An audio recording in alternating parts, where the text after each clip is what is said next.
Welcome to engineers non tech. पिछली class में हमने देखा था सुप्रीम कोर्ट। इस क्लास में हम देखेंगे हाई कोर्ट। हाई कोर्ट का मतलब होता है उच्च न्यायालय।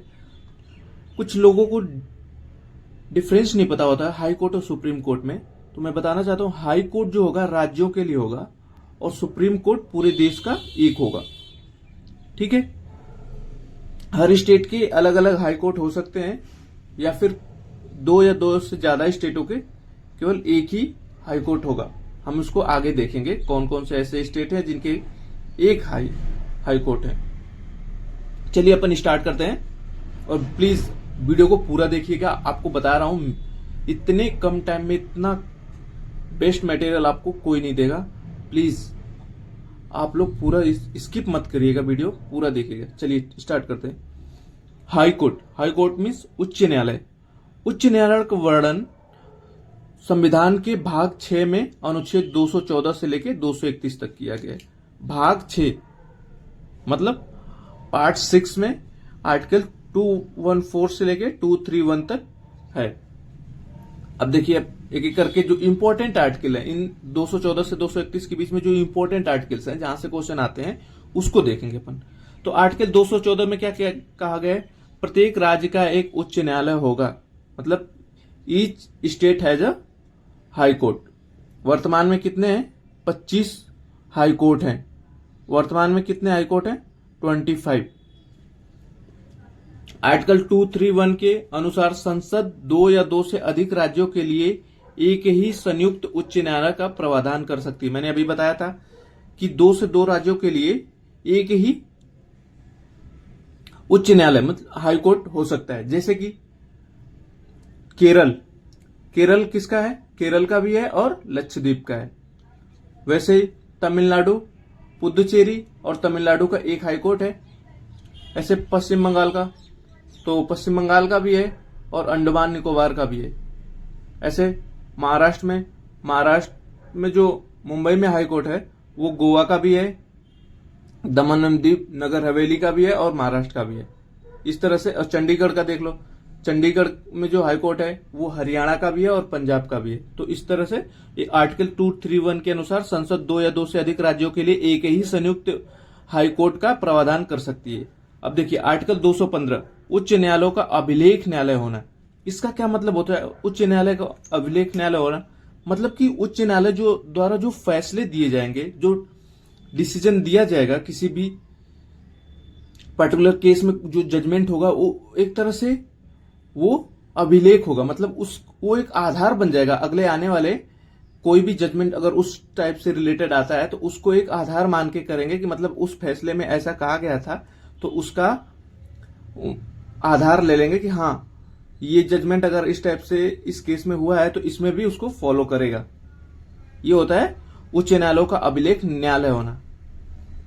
उसको एक तरह से हिस्ट्री के लिए तौर पे रख दिया जाएगा कि आगे आने वाले जो केस आएंगे अगर उससे रिलेटेड, तो उसमें उसका रेफरेंस दिया जा सके। ये होता है अभिलेख न्यायालय, मतलब उसका रेफरेंस दिया जा सके, उसके लिए रखना। आर्टिकल 216 में उच्च न्यायालयों का गठन। आर्टिकल 216 में क्या कहा गया? उच्च न्यायालयों का गठन जिसमें कि एक मुख्य न्यायाधीश होगा और अन्य न्यायाधीश होंगे। ये इनकी नियुक्ति कौन करेगा? राष्ट्रपति करेगा। अब मैं अभी आपको बताऊंगा। आर्टिकल 216 में क्या कहेगा? एक मुख्य न्यायाधीश और अन्य न्यायाधीश। आर्टिकल 217 में कहा गया है कि उच्च न्यायालय के न्यायाधीशों की नियुक्ति, योग्यता और पद से हटाने की प्रक्रिया। आर्टिकल 217 में क्या है? उच्च न्यायालयों के न्यायाधीशों की नियुक्ति कौन करेगा, उनकी योग्यता का क्या होना चाहिए और पद से हटाने की प्रक्रिया क्या होनी चाहिए।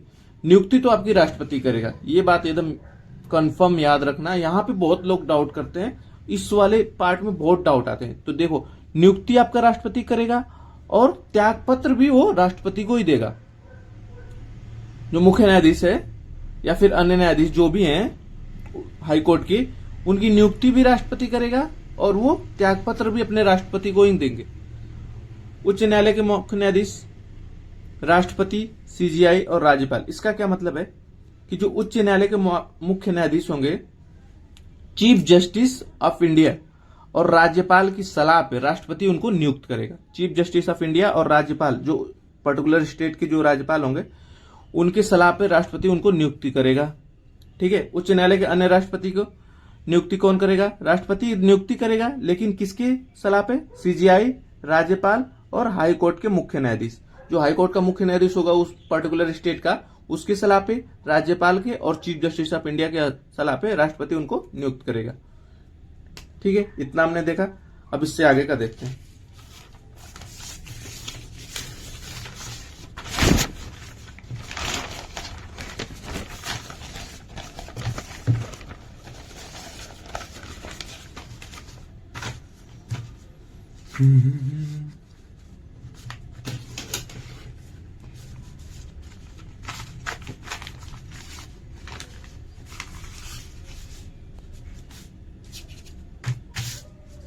अब देखिए आर्टिकल 219 में क्या कहा गया है? शपथ। अब यहां पे बहुत लोग कंफ्यूज करते हैं, जबकि सुप्रीम का जो हाई कोर्ट था, सुप्रीम कोर्ट के जो मुख्य न्यायाधीश थे, उनकी शपथ कौन दिलाता था? राष्ट्रपति दिलाता था, और उनको त्यागपत्र भी वही उन्हीं को देते थे। ठीक है, लेकिन नियुक्ति भी राष्ट्रपति करते थे। लेकिन यहां पे क्या है, नियुक्ति और त्यागपत्र तो राष्ट्रपति को देगा, लेकिन शपथ कौन दिलवाएगा? उस पर्टिकुलर स्टेट का राज्यपाल दिलवाएगा। यहां से आप एकदम इस बात को अपने दिमाग में बैठा लेना, क्योंकि यहां पे लोग डाउट करते हैं और क्वेश्चन गलत करके आते हैं। आर्टिकल 219 में क्या कहा गया? शपथ। अब योग्यता क्या होनी चाहिए? वो भारत का नागरिक हो, कम से कम 10 वर्षों तक किसी भी न्यायालय में न्यायिक पद पे रह चुका हो। मतलब किसी भी न्यायालय में 10 वर्षों तक, अलग अलग भी रह सकता है वो, मतलब कि वहां का जज रह सका हो, जज हो रहा हो 10 वर्षों तक, या किसी राज्य के 2 या 2 से अधिक राज्यों के उच्च न्यायालयों में कम से कम 10 वर्षों तक अधिवक्ता रह चुका। इसका मतलब क्या हुआ? या तो वो 10 वर्षों तक जज रहा हो, या फिर 10 वर्षों तक किसी भी स्टेट में वहां पे वकालत की हो। अलग अलग स्टेट में 2-2 साल, 3-3 साल ऐसे भी कर सकता है, कोई जरूरी नहीं है कि लगातार करे, लेकिन टोटल 10 वर्षों तक रहा हो, तब वो योग्य है किसके लिए? हाई कोर्ट का मुख्य न्यायाधीश बनने के लिए, या फिर हाई कोर्ट का न्यायाधीश बनने के लिए। जो अन्य न्यायाधीश हैं उनके लिए भी सेम योग्यता है। अब देखिए अधिकतम उम्र क्या होनी चाहिए? 62 ईयर्स। और उसमें कितने थी? सुप्रीम कोर्ट में कितनी थी? 65 ईयर्स। आप को रिलेट करके चलोगे ना तो आपको चीजें दिमाग में फिक्स हो जाएंगी। आर्टिकल 221 न्यायाधीशों का वेतन। आर्टिकल 221 में क्या किया गया? न्यायाधीशों का वेतन। न्यायाधीशों का वेतन कहां से दिया जाता है? अब देखिए सुप्रीम कोर्ट में तो क्या था? सेंट्रल गवर्नमेंट की संचित निधि थी, यहां पे राज्य की संचित निधि होगी, देखो, और उससे इनको वेतन दिया गया। उसमें किसी प्रकार की कटौती नहीं होती है। मुख्य न्यायाधीश को 2.5 लाख दिया जाता है और बाकी 2,25,000 अन्य न्यायाधीशों को दिया जाता है। आर्टिकल 223 में क्या क्या है? कार्यवाहक मुख्य न्यायाधीश की नियुक्ति। अगर मुख्य न्यायाधीश रिटायरमेंट हो गया या किसी वर्ष से कारणवश छुट्टी ले लिया तो उस पर कार्यवाहक मुख्य न्यायाधीश कौन नियुक्ति करेगा? राज्यपाल करेगा। आर्टिकल 226, ये आर्टिकल 223 में था। आर्टिकल 226 में उच्च न्यायालय को रिट जारी करने का अधिकार है। उच्च न्यायालय रिट जारी कर सकते हैं किसी भी पर्टिकुलर केस में। उच्च न्यायालय को हाई कोर्ट से, सुप्रीम कोर्ट से ज्यादा अधिकार होता है, क्योंकि वो सिर्फ रिट जारी कर सकता है किसमें? मौलिक अधिकारों के आनंद में। लेकिन जो हाई कोर्ट है इसमें रिट जारी कर सकते हैं मौलिक अधिकारों के आनंद में, और अन्य मामलों में भी रिट जारी कर सकते हैं। इसलिए कभी कभी ये क्वेश्चन पूछा जाता है कि किसके पास ज्यादा पावर है इस केस में, रिट जारी करने केस में, तो अपने हाई कोर्ट के पास ज्यादा पावर है। अब देखिए संयुक्त उच्च न्यायालय, मैंने अभी आपको बता ही दिया था, अभी एक बार रिवाइज कर लेते हैं 1 मिनट में। संयुक्त उच्च न्यायालय मतलब कि 2 से अधिक राज्यों का एक ही उच्च न्यायालय होना। ये यहां से क्वेश्चन पूछता है। मुंबई हाईकोर्ट में महाराष्ट्र, गोवा, दादर नगर हवेली एवं दमन द्वीप। मद्रास हाईकोर्ट में तमिलनाडु और पुदुचेरी। अब इसको याद रखने का तरीका, तमिलनाडु के पास में कौन है? पुदुचेरी। और केरल के साइड में कौन? ये देखो, ये केरल है ना, यहाँ पे केरल, तो इसके बगल में लक्षद्वीप है, और मद्रास के बगल में पुदुचेरी।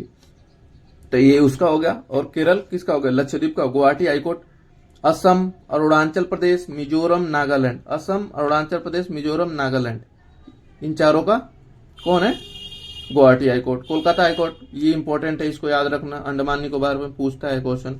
पश्चिम बंगाल, अंडमान और निकोबार द्वीप समूह का हाईकोर्ट कहाँ पे? Kolkata high court. इस तरह से आपके लगभग सारे डाउट क्लियर होंगे। आप जाके प्रीवियस ईयर क्वेश्चन लगाइए, मैं बता रहा हूं आपको कोई दिक्कत नहीं आएगी। हाई कोर्ट से जो भी रिलेटेड क्वेश्चन आए हैं आप आराम से कर ले जाओगे। ठीक है, चलिए मिलते हैं नेक्स्ट वीडियो में। अगर आपको मेरा वीडियो अच्छा लग रहा है तो प्लीज सब्सक्राइब करो, अपने दोस्तों को शेयर करो। और मुझे पता है इंजीनियर्स की सबसे वीक पॉइंट होता है नॉन टेक पार्ट। मैं कोशिश कर रहा हूं कि मैं आपको सारा नॉन टेक जो भी है, पॉलिटी, हिस्ट्री, ज्योग्राफी, एक एक करके उनका वीडियो बनाऊंगा। आपके एसएससी जेईई एग्जाम से पहले सारा का सारा क्लियर कर दूंगा। चलो ठीक है, आप प्लीज सब्सक्राइब करो जिससे मुझे मोटिवेट मिलता रहे। और आप कोई सजेशन देना चाहते हो तो कमेंट बॉक्स में आप कमेंट कर सकते हो। Okay, thank you so much.